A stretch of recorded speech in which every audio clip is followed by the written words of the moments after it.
welcome back to my channel. If you're new here, my name is Hillary, and if you're not new here, I'm happy that you stayed with me this long. Tonight we're going to be covering the Ghosts of Poveglia Island. And I figured since we're all in quarantine, we might as well do a ghost story that everyone was quarantined for. Poveglia Island is an island just off the shore of Venice, Italy, and it's considered to be one of the most evil places in the world. The island is famous for being a place of exile for people who had suffered from the plague, as well as hosting a very creepy mental asylum on its shores. In 1793, several cases of the plague were reported on ships, so Poveglia Island became a very famous quarantine zone for the people that were infected with the plague.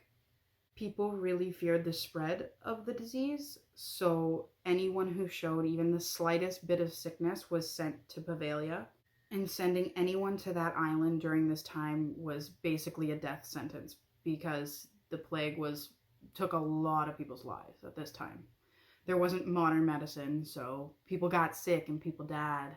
And anyone who died on the island while being quarantined was either buried on the island or their bodies were burnt on the island.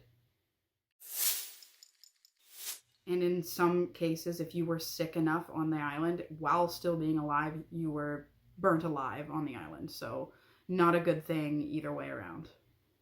The legend has it that around 160,000 people died on this island and then returned to the island as a ghost or a specter. The majority of this island is actually made out of human ash of these plague victims. So if you dig a little bit, you're picking up bodies. Like, it's gross. In 1922, a mental asylum was actually built on Poveglia, and it was home to people that weren't able to live by themselves. Really anything that was considered a mental disease at that time, you were sent to Poveglia.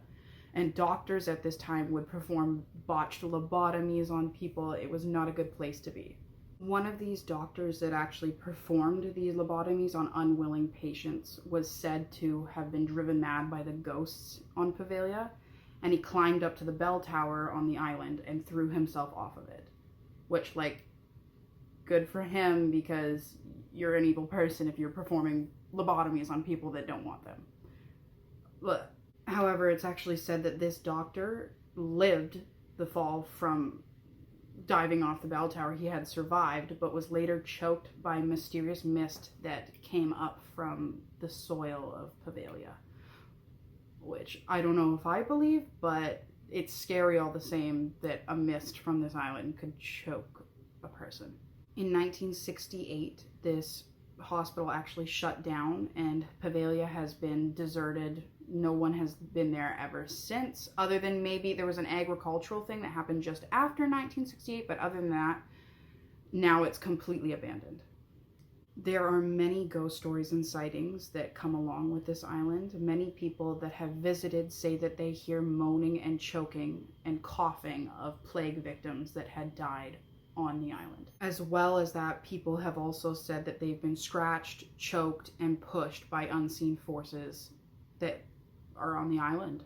Locals of Italy are said to not want to go near the island because of the bad luck that will befall you for even stepping foot on this island. As well as that, local fishermen won't fish near the island because their nets will bring up human body parts along with the fish that they catch at Poveglia. Not only do people also say that they hear voices from the spirits of Poveglia, there is said to be a possession that took place on that island as well. So all in all, maybe don't go there. It seems really scary, and it's not a place that I would like to visit anytime soon. So thanks for watching. I hope you liked this story, and I hope you come back to hear the next story that I have to tell you. Bye, guys.